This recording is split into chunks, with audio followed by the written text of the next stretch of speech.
Hello YouTube, Ronan Kazi. Predictable beginning problems, not predictable video. Video, not video. This is Diablo 4. Vulnerable. All right, so this is after Sloth Moods, an IFL YouTuber, tried to do the level 70 mission and it went predictable. So this is me grinding up. Not happy with my build because what I've done with my build is I have a chess piece that makes me werewolf all the time, and therefore I use that piece, but that's not the piece for higher level content because you need to be ranged. And so now I don't have any pieces that are decent. So I went back, stripped down, redid my build into the werewolf, and so I'm going to try to focus on getting pieces that are decent. So, vulnerable. And the key in this game, one of the things is to make the enemies vulnerable. You kill them a lot faster. In life, sometimes you have to make yourself vulnerable to people to show them. There's a lot of different reasons why showing someone your vulnerability is important. Number one, baring your neck. For example, not protecting yourself and showing your neck to your enemy is a sign of, you're vulnerable and you're acknowledging them. And sometimes in business or on the schoolyard or on the court or on the field or in the courtroom, this showing of weakness, we make a lot of things in society the bravado of never showing any weakness, and that's just the cause of a myriad of problems. Especially in any type of institution where you're in the law enforcement or you're in the military, that's just, we're not talking about prison guards. We're not talking about kind of those things. There's certain situations where you're face-to-face reality with someone is going to be dictated on this. We're not talking about at work, though. You're not on Games of Thrones when you're at your work. Yes, they play politics at work, but it's not Games of Thrones where someone's going to squeeze your head and your eyes are going to pop out. But showing vulnerability to a partner, and you got to be careful with this. That's an important thing for any relationship, and that can be a turning point in relationships where things grow stronger. But if your partner uses that against you, which invariably they will, then that sours that quite a bit. You have to move past that where you use someone's willingness to show vulnerability as a weapon against them, to weaponize their feelings. If you weaponize when someone's vulnerable to you, you're not ready for a relationship because you can't read the signs, no matter what kind of relationship it is. Does that mean you always got to? No, for the most part in your life, you're putting up a strong face. We have all these sayings, all these euphemisms for, keeping a stiff upper lip and those kind of things. The strength of the vulnerability to a partner is they know where your weaknesses are. So when the shit hits the fan, excuse my French, YouTube, when the stuff hits the fan, in general how your partner is going to react. Conversely, if you hide this all the time and when you crack, it's going to be more disastrous for both of you or the group of you. One of the things when I'm grouping with people, Sloth Mood was a commenter. We played games now. We played on Destiny 2. We played on Diablo. And one of the things, we've been open up enough with each other in whatever our character is that we have created to play games with people online. Whatever that persona is, we've both been vulnerable enough so we both understand where we're coming from. And to make it easy, sometimes maybe Sloth doesn't do this, but I'm a caricature of what I am. When I'm talking to Sloth, I don't care about my builds. I don't care about the last iota. I don't care if it's additive or multiplicative of the percentages of your damage and vulnerable. I don't care about all that. That doesn't mean anything to me. Because in reality, I look at the top end of it now, right now. We still can't go 10 levels above ourselves with any meaningful advances. We can get through some of the content, but it's just, the XP per hour is low. And we don't do that. We don't do that because we're trying to be macho or anything of the such. We're doing it. This is normally when I ask you to like, subscribe, share, subscribe, unsubscribe, resubscribe, comment, hit the notifications.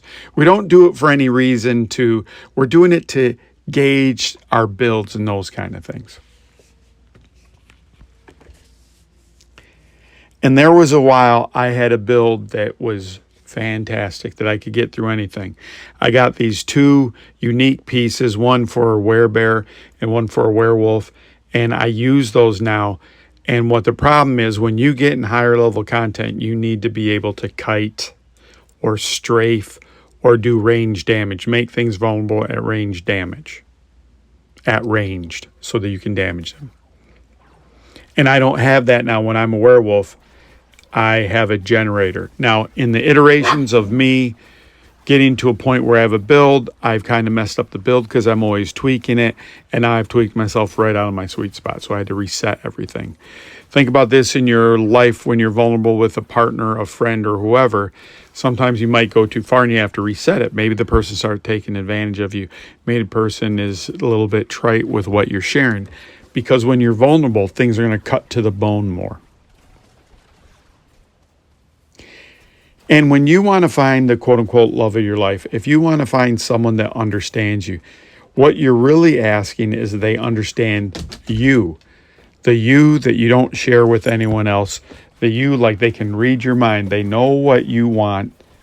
But for them to know what you want, you have to be vulnerable and share that with them and take the chance that they're going to do it or not do it. A lot of times in relationships, you will find that people cannot articulate exactly what they want for a lot of different reasons. They can't articulate what they want in love. Part of the reason they don't understand their love language. Part of the reason they have poor communication skills. Part of the reason, like in my last video, they can't think of anything other than themselves. Part of the thing, they're not developed fully as a mature adult. They're still trying to fix wounds that were inflicted upon them as a child, and a myriad of other things. So like I always say in all these things, before we start looking at other people and the gameplay, why we failed, I believe the best thing is to look at yourself, to know yourself, to be able to explain what you want. When I would interview people, I would explain what they wanted. What do they want? And a lot of people can't answer that. Maybe they want a job, okay. But when they get hired and then you say, well, where do you want to go from here? They just can't articulate it because they're so scared to articulate it that if it's not going to happen. Guess what, folks? Ronan Kazi can't actualize your dreams for you. Anyone want to take a guess who actualizes your dreams for you? Waiting. That's right, you do. If you can't articulate what you want to someone you want, which is you showing vulnerability, you saying this is what I want, this is what I need. If you can't articulate it, if you can't make yourself vulnerable, either you need to learn how to do that first off, and it has to be genuine. You have to put yourself out there. And then how do you know if you're with the right person? If when you're vulnerable and that person shits on you, not just the first time they do it, but many times, and it's obvious, they're not for you. It doesn't mean it's the fourth dimension of sales, right? A relationship is, yep, I'm here with you in this continuum. I'm here in your XYZ, but timing, they might not be mature enough. As you're trying to form this union, they might not be mature enough right now. It might be everything you think you want in that person, but that person doesn't have the same view of it. So all of this is ferreted out. All of this is discovered by being vulnerable. This is horrible, this next part, but imagine a situation where there's a sniper out there. Someone's got to go out and find where the sniper is. How do you think they do that? They got to go out and risk getting shot so we can get the sniper. That's being vulnerable. You got to risk someone really being able to hurt you. Now, you're not going to... I was listening to something talking about there's three people. There's the public person, the private person, and the person that you never share. Maybe you don't ever share that third one. There might be more people inside you. There might be a lot. You might be a nut job. I don't know. But you don't want to give people access to the vault all the way in immediately, but this is a thing you do over gradual. Do you always want to be testing people? No, people don't want to be tested either. So there's got to be a certain timing. Again, it goes back to the bandwidth. Everything I'm telling you, I've told you before about gaming, about life, about love, about work, really goes down to those same principles over and over and over again. I have to frame things. I have to then keep things within a bandwidth. It's easy for me to be all this way or all the other way. It's easy to say, I'm going to sacrifice myself for everyone. That'll go for 2 weeks, and then you're going to get tired of it. You're going to say, why doesn't anyone ever acknowledge that I'm picking up the dirty tissue on the floor, or I'm picking up the shit in the kitchen, or whatever? Can't be a martyr. Conversely, you can't make it all about yourself. You got to find where the bandwidth is, where you can stay within that bandwidth. You got to frame what success looks like between these relationships. You got to make yourself vulnerable, and by that we mean to share things, to tell a story, to ask for help, all those things. And if people don't do it, they don't do it. Again, you have to frame that. You can't be, it's always going to fail. You can't be skeptic. You got to be skeptic, but you can't be cynical. So there's all these things, but basically it's always finding this middle ground, finding this middle area to live in. Defining things and then actualizing them, not actuating them. I'm going to actuate it. So you see me in the game. For those of you that are listening and not watching, I'm in my werewolf form, and I have to find 5 blood boils, and I got to get them, so I'm going through the dungeon. It's pretty easy with this build at this point.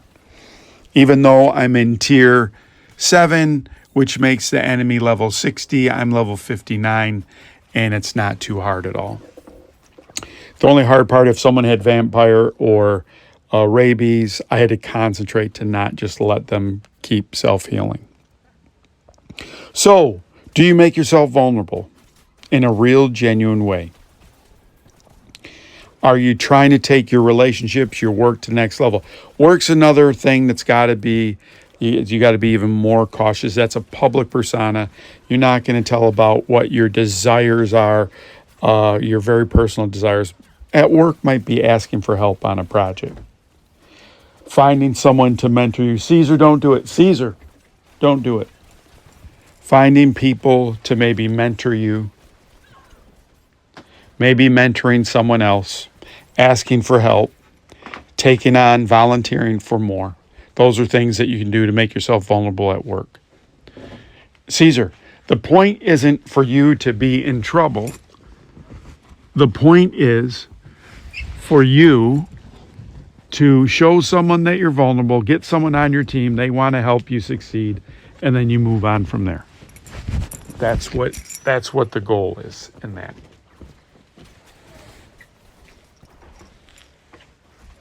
And in Diablo 4, it helps when you make enemies vulnerable because they get killed quicker.